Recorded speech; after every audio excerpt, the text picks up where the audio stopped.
Hello friends, welcome back சிதர்வாக் channel நண்பர்களே.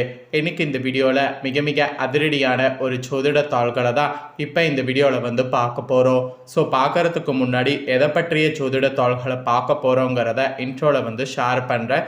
எதை பற்றிய ஜோதிட தாள்களை பார்க்க போகிறோங்கிறத ஃபஸ்ட்டு தெரிஞ்சுக்குங்க.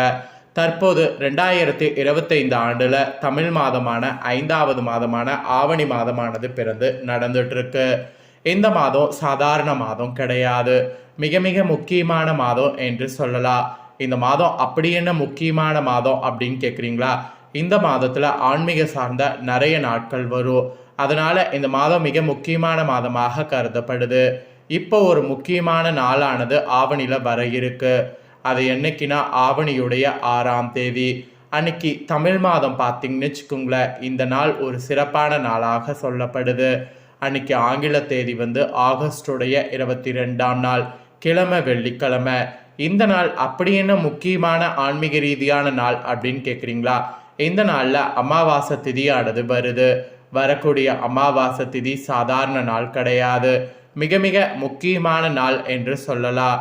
இந்த அமாவாசை ஆவணி மாதத்தில் வரக்கூடிய சுக்கிர அமாவாசை. இந்த அமாவாசையில் நல்ல அதிர்வுகளானது உருவாகுது. அதனால் ஒவ்வொரு ராசிக்காரங்களுக்குமே தலையெழுத்து மாறும். அப்படி மாறக்கூடிய தலையெழுத்தை அந்தந்த ராசிக்காரங்க தெரிஞ்சு பயனடையணுங்கிறதுனால ஒவ்வொரு ராசிக்கும் அமாவாசைக்கு பிறகு என்ன பலன் கிடைக்கும் அப்படிங்கிறத ஷேர் பண்ணிகிட்ருக்கேன். அதில் இன்றைக்கி இந்த வீடியோவில் கன்னி ராசிக்காரங்களுக்கு ஷேர் பண்ண போகிறேன். கன்னி ராசியில் பிறந்த நேயர்கள் இந்த ஒரு வீடியோவை ஸ்கிப் பண்ணாமல் பாருங்கள். உங்களோட ராசிக்கு என்ன மாதிரியான பலன் கிடைக்கும் அப்படிங்கிறத தெரிஞ்சு அதற்கேற்ப நடந்து பலன் பெறுங்க. உங்கள் ராசிக்கு அமாவாசைக்கு பிறகு அதிர்ஷ்டமாக ஆபத்தாங்கிறத கிளியராக இந்த வீடியோவில் சொல்ல போகிறேன். ஸோ எல்லாத்தையுமே இந்த வீடியோவில் தெரிஞ்சு பலன் பெறுங்க. அதுக்கு முன்னாடி இந்த அமாவாசை சாதாரண அமாவாசை கிடையாது. பிரபஞ்சத்திலே மிகவும் முக்கியமான அமாவாசையாக இந்த அமாவாசை கருதப்படுது. ஸோ இந்த அமாவாசையில் நம்மளுக்கு முதல்ல ஆன்மீக ரீதியாக பரிகாரம் செய்கிறது நல்லதுன்னு சொல்லப்படுது. அதனால் இந்த ஆவணி அமாவாசையில் இவற்றை செய்திங்கன்னா அற்புதமான பலன் பெறலாம்.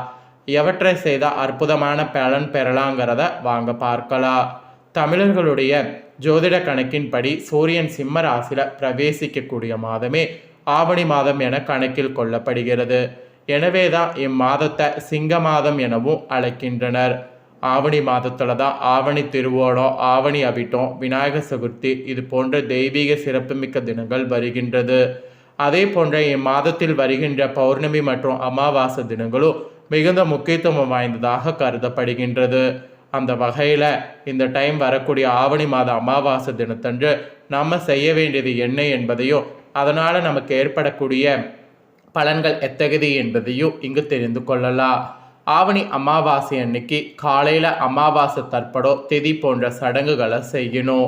ஆவணி அமாவாசை தினத்தில் காலையில் குளித்து முடித்து உங்கள் ஊரில் இருக்கக்கூடிய ஆத்தங்கரை அல்லது குளக்கரைக்கு மைத்திர முகூர்த்த நேரம் எனப்படக்கூடிய அதிகாலை நேரத்தில் வேதியர்கள் கொண்டு மறைந்த உங்கள் முன்னோர்கள் உறவினர்களுக்கு திதி தர்ப்பணம் தர வேண்டும். தர்ப்பணம் விடுவதற்கு தொடங்குறதுக்கு முன்பு குலதெய்வத்தை வணங்க வேண்டும். பின்பு இந்த தர்ப்பண சடங்கு நன்றாக அமைய தேவர்களின் நாயகனாகிய மஞ்சள்ல விநாயகரை பிடித்து வழிபாடு செய்ய வேண்டும் அல்லது மானசீகமாக வழிபடலாம். பின்பு உங்கள் தாய் வழி மற்றும் தந்தை வழி முன்னோர்களை மனதில் நினைத்து வேதியர்கள் கூறக்கூடிய மந்திரங்களை திரும்ப கூறி அரிசி பிண்டத்தில் கருப்பு ஏல் போட்டு அதில் தூய்மையான நீரை சிறிது விட வேண்டும். கருப்பு ஏல் சனி பகவானுடைய அதிபத்தியம் கொண்டது. இதை இச்சடங்கில் பயன்படுத்துவதால் ஆயுள்காரனாகிய சனி பகவானுடைய அருளாசி ஒருவருக்கு கிடைக்கிறது. அப்புறம் வீட்டின் பூஜரையை சுத்தம் செய்து தீபம் ஏற்ற வேண்டும். பின்பு உங்கள் வீட்டில் இருக்கக்கூடிய மறைந்த முன்னோர்கள் படத்திற்கு பூக்கள் சமர்ப்பித்து தூபங்கள் கொடுத்து வணங்க வேண்டும். ஒருவேளை சந்தர்ப்ப சூழ்நிலை காரணமாக அமாவாசை திதி தர்ப்பணம் போன்றவற்றை தர முடியாதவங்க இந்த தினம் உங்கள் வீட்டிலேயே முன்னோர்களை வழிபட்டு கருப்பு மற்றும் வெள்ளை எள் கலந்த சாதத்தை காகங்களுக்கு உணவாக வைக்கணும். இதனால் முன்னோர்களுக்கு திதி அளித்த பலன் உங்களுக்கு உண்டாகும். ஸோ ஆவணி மாத சுப மற்றும் தெய்வீக காரியங்கள் செய்வதற்கான சிறப்பான மாதமாக இருக்குது. இந்த ஆவணி மாதத்தில் வரக்கூடிய அமாவாசை தினத்தில் மேற்கொண்ட முறையில் தர்ப்பணம் மற்றும் சீர்திருத்தம் தந்து முன்னோர்களை வழிபடுவதால் வீட்டில் தரிதர நிலை நீங்கி சுபிட்சங்கள் பெருகும். உங்கள் வம்சத்தில் திருமணம் காலதாமதமாகக்கூடிய நபர்களுக்கு விரைவில் திருமணம் நடக்கும். வீண் பணவிரயங்கள் ஏற்படுவது நீங்கும். வெளிநாடு செல்லக்கூடிய முயற்சிகள் வெற்றி பெறும். எடுக்கக்கூடிய முயற்சிகள் அனைத்திலும் வெற்றிகள் உண்டாகும். காரிய தடைகள் உங்களுக்கு நீங்கும். ஸோ இதெல்லாம் தாங்க உங்களுக்கு சொல்லப்பட்ட ஆன்மீக தாள்கள். இப்போ ஆன்மீக தாள்களை நீங்கள் தெரிஞ்சுக்கிட்டது போல் இப்போ உங்களோட ராசிக்கு என்ன மாதிரியான பலன் கிடைக்குங்கிறத சொல்கிறேன். அமாவாசையிலேருந்து உங்கள் ராசிக்கான பலன்கள் என்ன கிடைக்குங்கிறத தெரிஞ்சுக்குங்க. கன்னிராசி உத்திர 2, 3, 4 பாதம், அஸ்தம், சித்திரை 1, 2 பாதங்களில் பிறந்தவங்களுக்கு நான் சொல்லக்கூடிய கணிப்பு கரெக்டாக இருக்கும். அதனால் கன்னிராசி இந்த நட்சத்திரத்தில் பிறந்தவங்க வீடியோவை ஃபுல்லாக பாருங்கள். ஃபஸ்ட்டு இந்த அமாவாசையிலேருந்து கிரகநிலை உங்களுக்கு எப்படி அமைஞ்சிருக்குங்கிறத சொல்கிறேன். எப்படி அமைஞ்சிருக்குங்கிறத தெரிஞ்சுக்குங்க. ராசியில் கேது, ரணருண ரேகஸ்தானத்தில் சனி, கலஸ்தரஸ்தானத்தில் ராகு, பாக்கியஸ்தானத்தில் செவ்வாய் குரு, தொழில் ஸ்தானத்தில் சந்திரன், லாபஸ்தானத்தில் சூரிய புதன் சுக்கிரன், இந்த மாதிரி கிரகநிலைகள் உங்களுக்கு அமைஞ்சிருக்கு. இந்த மாதிரி கிரகநிலைகள் அமையிறது மட்டும் இல்லாமல் நிறைய பார்த்தீங்கன்னு வச்சுக்கோங்களேன் உங்களுக்கு கிரக மாற்றங்களும் ஏற்படும். அதனோட அடிப்படையில் தான் அமாவாசைக்கு பிறகு நீங்கள் பெறக்கூடிய பலன்கள் உங்களுக்கு ஜோதிடர்கள் சொல்லியிருக்காங்க. சரி வாங்க என்ன பலன்கள்ங்கிறத பார்க்கலாம். உழைப்பினால் வாழ்வில் வளம் பெறக்கூடிய கன்னிராசினருக்கு நீங்கள் உணவிற்கு முக்கியத்துவம் அளிப்பவர்களாக இருப்பீங்க. இப்படி இருக்கக்கூடிய உங்களுக்கு இந்த மாதம் அமாவாசையிலிருந்து எதிலும் கவனமாக இருப்பது நன்மை தரும். சுக்கிரன் சஞ்சாரம் பணவரவை அதிகப்படுத்தும். பேச்சின் இனிமை சாதுரியம் இவற்றால் எடுத்த காரியம் கைகூடும். புண்ணிய காரியங்களில் நாட்டமானது அதிகரிக்கும். தந்தையோடு அனுசரித்து செல்வது ஒரு பக்கம் நல்லது. பூர்வீக சொத்துக்கள் மூலமாக வரவேண்டிய லாபம் தாமதப்படும். அதனால் பொறுத்து தான் எல்லாமே பண்ணணும். அதுக்கப்புறம் தொழில் வியாபாரத்தில் எதிர்பார்த்த லாபம் பெற கடினமாக பணியாற்ற வேண்டியது இருக்குது. புதிய ஆர்டர்கள் கிடைப்பதில் கூட தாமதம் உண்டாகும். அது மட்டும் இல்லாமல் உத்தியோகத்தில் இருப்பவங்க கூடுதலாக உழைக்க வேண்டியது இருக்குது.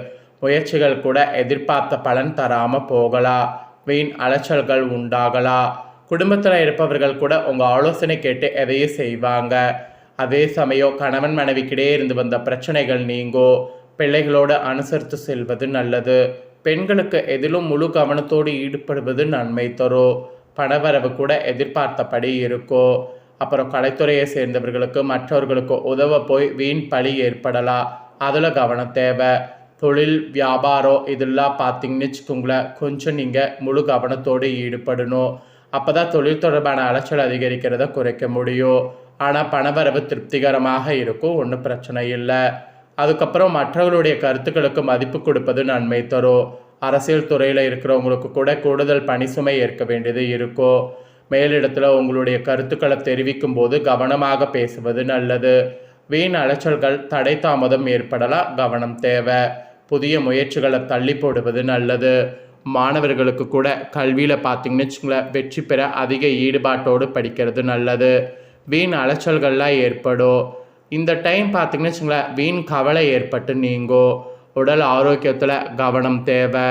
உங்களுடைய சொத்து தொடர்பான விவகாரங்களில் தாமதம் ஏற்படும். பக்தியில் ஒரு வகையான நாட்டம் அதிகமாகும். நெருங்கிய நண்பர்களிடம் மனஸ்தாபம் ஏற்படலாம்.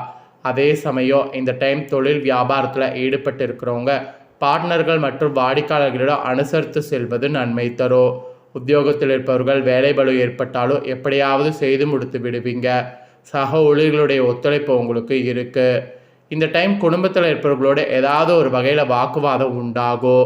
கணவன் மனைவிக்கிடையே சிறு சிறு மனஸ்தாபம் உண்டாகும். சகோதரிகளிடம் கருத்து வேற்றுமை ஏற்படலாம். வெளியூர் பயணங்கள் செல்ல வேண்டியது இருக்கும். அப்போ உடைமைகளை பாதுகாப்பாக வைத்து கொள்வது நல்லது. ஸோ கன்னி ராசிக்காரங்க முழுசாக உங்களுக்கான பலன் இது தாங்க குறிப்பிடப்பட்டதை தெளிவாக இந்த வீடியோவில் உங்களுக்கு ஷேர் பண்ணிட்டேன். ஷேர் பண்ணதை தெளிவாக இந்த வீடியோவில் உங்களோட ராசிக்கு நீங்கள் தெரிஞ்சிருப்பீங்க. தெரிஞ்சதுக்கேற்ப நடந்து பலன் பெறுங்க. நீங்கள் இதை பார்த்து பலனடைகிறது போல் உங்கள் ஃப்ரெண்ட்ஸ் ஃபேமிலியில் இருக்கிறவங்களும் பார்த்து பலனடையணும் அப்படின்னு நினச்சிங்கன்னா வீடியோ லைக் பண்ணி உங்கள் ஃப்ரெண்ட்ஸ் ஃபேமிலிக்கு ஷேர் பண்ணுங்கள். உங்கள் ஃப்ரெண்ட்ஸ் ஃபேமிலியில் இருக்கக்கூடிய கன்னி ராசிக்காரங்களும் வீடியோ பார்க்கட்டும். அவங்களும் அவங்களோட ராசிக்கு என்ன மாதிரியான பலன் கிடைக்கும் அப்படிங்கிறத தெரிஞ்சு அதற்கேற்ப நடந்து பலனடையட்டும். இதே போல் புதிய அப்டேட்டான நிறைய வீடியோ நம்ம சேனலில் போடப்படும். அதை எல்லாமே உடனுக்குடனே தெரிந்து கொள்ள மறக்காமல் நம்ம சேனலை சப்ஸ்கிரைப் பண்ணுங்கள். கூட பெல் பண்ண ப்ரெஸ் பண்ணுங்கள். ஃபஸ்ட் டைம் பார்க்குறவங்க சப்ஸ்கிரைப் பண்ணி பெல் பண்ண ப்ரெஸ் பண்ணிட்டீங்கன்னா இனி நான் போடுற மற்ற அப்டேட்டான எல்லா வீடியோஸும் உடனுக்குடனே தெரிஞ்சு பயனடையலாம். ஸோ மறக்காமல் சப்ஸ்கிரைப் பண்ணி பெல் பண்ண ப்ரெஸ் பண்ணி சப்போர்ட் பண்ணுங்கள். நெக்ஸ்ட்டு இதே போல் சுவாரஸ்யமாக வேறொரு புதிய அப்டேட்டான தகவல்களோடு மீண்டும் இன்னொரு வீடியோவில் வந்து சந்திக்கிறேன். நன்றி.